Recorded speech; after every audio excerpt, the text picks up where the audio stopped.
मेरा जंक्शन आ गया था। गाड़ी बदलने के लिए मुझे यहाँ उतरना पड़ता था।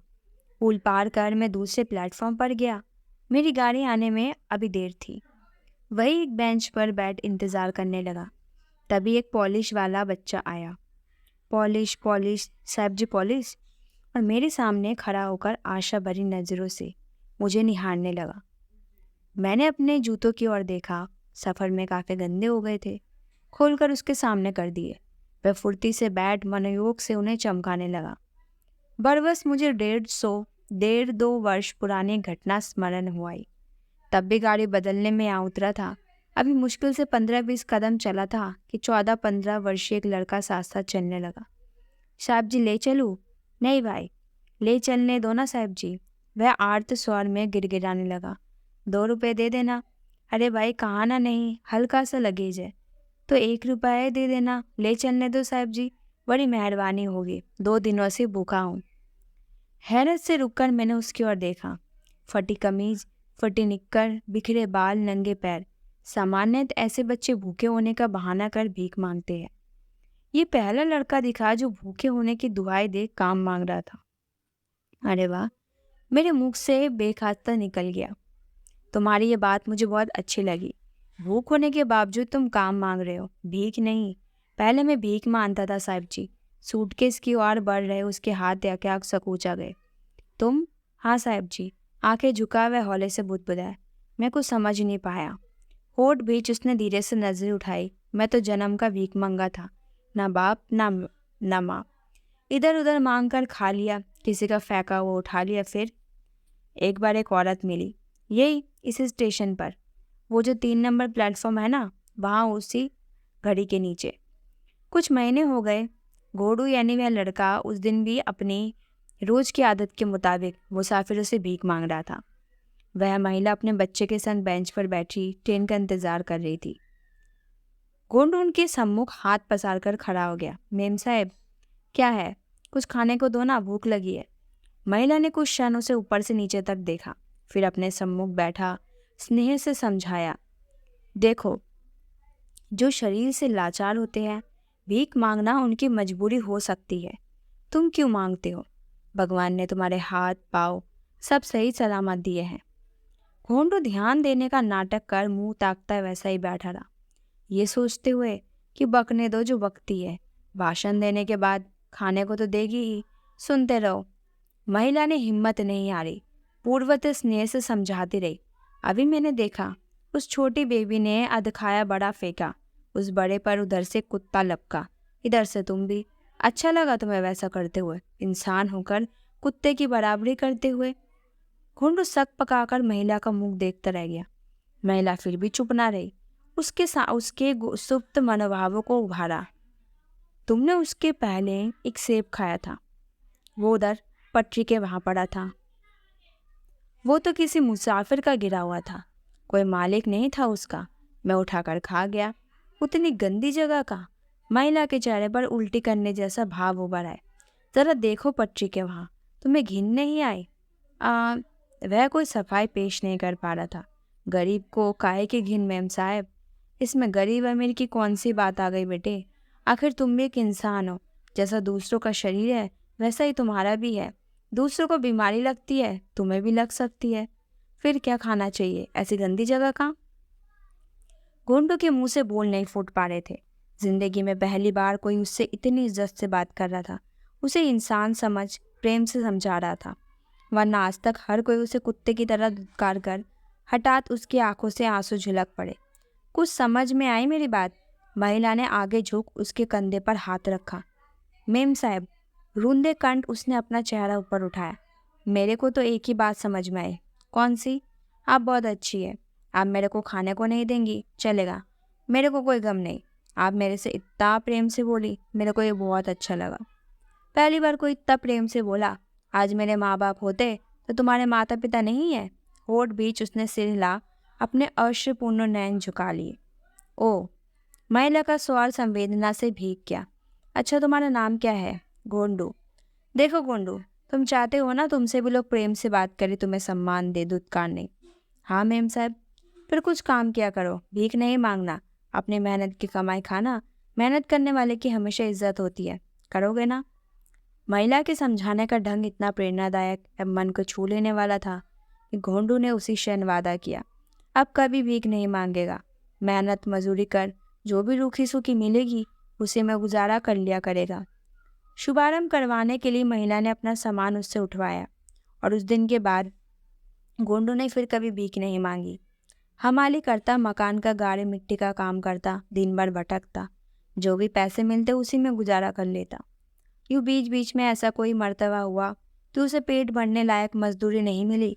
उस वक्त भूख की व्याकुलता के कारण उसके मन में पुनः भीख मांगने का विचार सिर उठता, लेकिन तब उसकी आंखों के सम्मुख उस देवी सरीखी महिला का चेहरा चमकने लगता। उनके द्वारा दी गई धरती माता की सौगंध याद आती और वे दूने आत्मविश्वास से भर भीख मांगने का विचार दूर छिटका पानी पी दिन गुजार देता। अभी बेचारों को फिर पिछले 3 दिनों से कोई मजूरी नहीं मिली थी।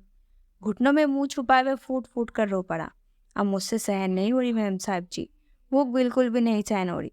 2 दिन हो गए, अनाज का एक दाना मुंह में नहीं गया, पानी पीकर दिन गुजारे साहब जी। अंतरिया खींचने लगी है, अब तो पानी का घुट लेता हूँ तो पेट में दर्द होने लगता है। मेरे पे मेहरबानी करो जी, 1 रुपए नहीं तो 50 पैसे दे देना, मेरे से सामान उठवा लो साहब जी, दया करो। मेरा हृदय हाहाकार कर उठा। भीग आए आंखों को पोंछ उसके कंधे पर हाथ रखा। अच्छा अच्छा, निराश मत हो, सूटकेस उठा लो, तुम्हें 5 रुपए दूंगा। सुनते ही उसका चेहरा खिल उठा। एहसान के भाव से उसके हाथ जुड़ गए। इसमें सूटकेस उठा लिया। कुछ कदम चलने के बाद मैंने स्नेह से उसकी पीठ थपथपाई। एक बात बतलाओ गोंडू, जब तक तुम्हें मजूरी नियमित नहीं मिल पाती तब तक तुम कोई छोटा मोटा काम धंधा क्यों नहीं कर लेते?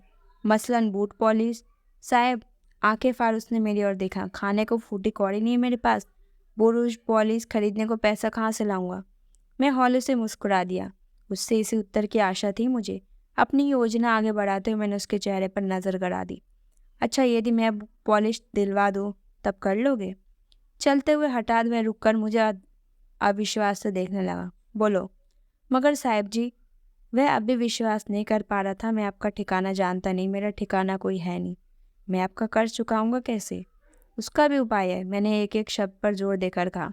जब तुम्हारे पास कुछ पैसे जमा हो जाए तब तुम किसी और भीख मांगने वाले बच्चों को पकड़ लेना, उसे अपने साथ रोजगार पर लगा लेना, मेरा कर्जा पड़ जाएगा। आह्लाद में डूबे घोंडू की आंखें याकाक छलछला आई। वह आश्चर्य से मुझे घूरने लगा। उसे अभी भी विश्वास नहीं हो रहा था कि मैं उसे ब्रश पॉलिश दिलवा दूंगा। उसकी पीठ थपथपा मैंने घड़ी देखी। मेरी गाड़ी आने में फिलहाल 1 घंटा था। उसे संगले में स्टेशन के बाहर आया और एक जनरल स्टोर से उसे बूट पॉलिश का सारा सामान दिलवा दिया। घोंडू सर्पलोक में विचरता सा मेरे पीछे पीछे चलता रहा। उसे ये सब परीक्षा जैसा लग रहा था। स्टेशन लौट में एक बेंच पर बैठ गया। अच्छा घोंडू, मैंने जूते खोल उसके सम्मुख कर दिए। अपने धंधे का श्री गणेश करो, मेरे जूते पॉलिश कर दो। आह्लाद में डूबे घोंडू की आंखें यकाक छलछलाई। आस्तीन से आंसू पोंछ उसने धरती माँ को प्रणाम किया और थैली में से डब्बी ब्रश निकाले। डब्बी खोल उसने थोड़ी सी पॉलिश जूते पर लगाई और फिर ब्रश का आड़ा तिरछा चलाने लगा। अनुभव तो कुछ था, अनाव्यस्त हाथों से कोशिश करता रहा। कोई बात नहीं, 1-2 दिन के अभ्यास में अच्छी तरह चमकाने लगोगे। उसका उत्साह बढ़ा। मैंने जेब से 2 रुपये निकाले और उसकी ओर बढ़ा दिए। ये क्या है साहब? चौंक कर वह 2 कदम पीछे सरक गया। तुम्हारी मजूरी। मजूरी? होठों में बुदबुदा बह रोने लगा। ये आप क्या गजब करे साहब जी, मजूरी आपने पहले ही मेरे पर कितना खर्च। वे तो कर्ज के हैं ढोंडू, उसका अलग है। ये तुम्हारी मजूरी के हैं, इनकार नहीं करते, रख लो। वह फिर भी मना करता रहा। मैंने उठकर जबरन उसकी जेब में डाल दिए। मेरा हाथ पकड़ वह फूट फूट कर रो पड़ा। अरे अरे, ये क्या करते हो? मेरा हृदय भी भर आया। मैंने दूसरे हाथ से उसकी पीठ थपथपाई। इस तरह अधीर नहीं होते ढूंढू, ईश्वर पर भरोसा रखो। श्री कृष्ण ने भगवान का नाम सुना है ना? हाँ साहब जी। उसने अपना आश्चर्यपूर्ण चेहरा हिलाया। उन्होंने कहा था, फल की चिंता मत करो, बस कर्म करते रहो, काम करते रहो, मैं सब देख लूंगा। वह हर एक की चिंता करते ढूंढू, वह तुम्हारा भी ख्याल रखेंगे। सच्चे साहब जी? हाँ ढूंढू, तुम्हारे भी अच्छे दिन आएंगे, सारा पैसा जमा हो जाएंगे, तुम्हारा घर बच जाएगा। इसी तरह मेहनत करते रहो, भगवान मेहनत करने वाले का साथ देते हैं, तुम्हारा भी देंगे। ढूंढू की आंखों से झरझर आंसू बहते रहे। मेरी गाड़ी लग गई थी। कोई विशेष भीड़ नहीं थी। मैंने खिड़की वाली सीट पर मेरा सामान जमा दिया और आराम से बैठ गया। ढूंढू नीचे जाकर खड़ा हो गया। गाड़ी रवाना होने में अभी 24-20 मिनट की देरी थी। मैंने उससे कहा कि अब वह कोई ग्राहक तलाशो, ग्राहकी की समाई है, मगर वह बात अनसुना कर वही सटा खड़ा रहा। जब मैंने 3-4 मर्तबा आग्रह किया, तब सूनी आंखों से मुझे निहार खड़े रहने के लिए मौन याचना करने लगा। उसकी आंखों में छाए एकाकीपन को देख मैं काँप उठा। उफ, कितना अकेलापन था उसकी आंखों में। इतना बड़ा देश, करोड़ों की आबादी, भयावह रूप से बढ़ रही जनसंख्या, मगर इतने सारे लोगों में उसका अपना कहने वाला एक इंसान नहीं। कितना साल का होगा उसे ये अकेलापन। मेरा दिल भरा है। उसने धीरे से नज़र उठाई। मेरी याद आएगी साहिब जी, बहुत याद आएगी ढूंढू। मैंने स्नेह से उसके सिर पर हाथ फेरा। और उसका सच कहूँ तो प्रेरणा मिलेगी मुझे तुमसे, कठिनाइयों से लड़ने की, मुसीबतों से जूझने की। वह हैरत से मुझे घूरने लगा। मैं सच कह रहा ढूंढू, निश्चिलता से मैं भावावेश में बोलता गया। तुम्हारा जीवन, तुम्हारी जीविका दूसरों के लिए भी उदाहरण बन सकती है। तुम्हारे पास कोई मदद का साधन नहीं, तुम्हें किसी का सहारा नहीं, कोई तुम्हारी मदद करने वाले नहीं, फिर भी तुम बच्चे होने के बावजूद जूझते रहे, लड़ते रहे, भूख से, और टूटने का नाम भी नहीं लिया। रोनू विस्फारित नजरों से मेरे ऊंचे ऊंचे साहित्यिक शब्दों को सुनता रहा। आप तो बेकार ही मेरी तारीफ, इसमें बढ़ चढ़ कर कुछ भी नहीं ढूंढूं। तारीफ के काबिल तो तुम हो ही। मैं संयुक्त परिवार का हूँ, फिर भी कभी कभी हिम्मत हार जाता हूँ। तुमसे मैं सदा प्रेरणा पाऊंगा ढूंढू, अपने सिद्धांतों पर दृढ़ हो रहने की। देखना, एक दिन तुम जरूर सफल होंगे। गाड़ी ने सीटी दे दी थी। वह धीरे धीरे रेंगने लगी। गोंडू ने एक बार मेरा हाथ अपनी आंखों से लगा, प्रणाम किया और साथ साथ चलने लगा। अब तुम गाड़ी से दूर हो जा ढूंढू, देखो इसकी गति तेज होती जा रही है। मेरा कुछ नहीं होगा साहब जी। मैं गाड़ी के संग संग दौड़ने लगा। मैं उठकर दरवाजे पर आ गया। ढूंढू भी उधर आ गया। गाड़ी की गति तेज होने लगी थी। अच्छा ढूंढू, हाथ उठा। मैंने ससुरे उसे निहारा। विदा, भगवान ने चाहा तो फिर मिलेंगे। जरूर साहब जी, मेरे को भूलना मत। मैं कमजोरी के कारण हाँफने लगा था। मेरे पास भरोसा रखना साहब जी, मैं आपका भरोसा तोड़ूंगा नहीं। गाड़ी अब प्लेटफॉर्म छोड़ने लगी थी। प्लेटफॉर्म के सिरे पर वह बुरी तरह हाँफने लगा। खंबे का सहारा ले वह हाँफते हुए पूरी तरह ताकत से चीखने लगा। वो मेम साहब का भरोसा नहीं तोड़ा साहब जी, आपका भी नहीं तोड़ूंगा। मेरे पर भरोसा रखना साहब जी, भूलना मत मेरे को। रेलगाड़ी की गड़गड़ाहट तेज होती जा रही थी। उसमें घोंडू की आवाज़ खोती गई। बोगी के द्वार पर खड़ा मैं हाथ हिलाता रहा। कुछ ही क्षणों में वह ओझल हो गया। अपनी सीट पर मैं धम से बैठ गया। उसके बाद 1.5-2 वर्ष बीत गए। इस दौरान 6-7 मरतबा मैं उधर से निकला। कंपनी का हेड ऑफिस मुंबई था। 2-3 बार कंपनी के काम से जाते हुए, अपने नेटिव प्लेस खंडवा आते जाते हुए, गाड़ी बदलते समय अनायास मेरी नज़र प्लेटफॉर्म पर दौड़ने लगती, मगर हर बार निराश हाथ लगती। ढूंढू फिर कभी नजर नहीं आया।